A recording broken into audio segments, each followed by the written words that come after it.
তো আমাদের smart watch যদি কোনো সময় ডিসকানেক্ট হয়ে যায়, তো কানেকশন করার পর কিছু নোটিফিকেশন অন করতে অনেকে পারে না। এর জন্য আমি নোটিফিকেশনগুলো অন করে আপনাদেরকে দেখাবো।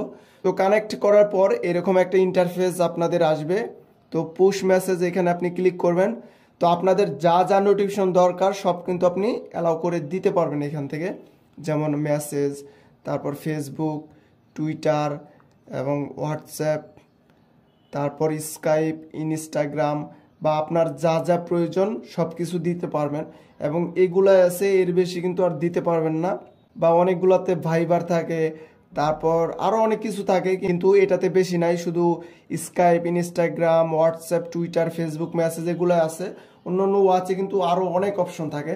তো এখান থেকে চাইলে কিন্তু আপনি নোটিফিকেশনগুলো অ্যালাউ করে দিতে পারবেন, আবার এখান থেকে চাইলে অফ করে দিতে পারেন।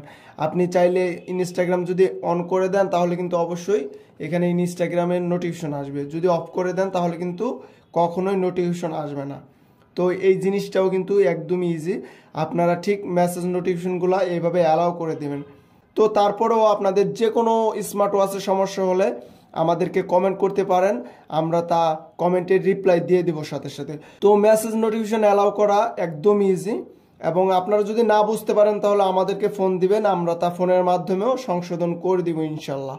তো ভিডিওটি এই পর্যন্তই, আশা করি সবার ভিডিওটি উপকারে এসেছে। উপকারে আসলে অবশ্যই সবাই আমার এই ইউটিউব চ্যানেলটি সাবস্ক্রাইব করে দিবেন। তো সবাইকে ধন্যবাদ।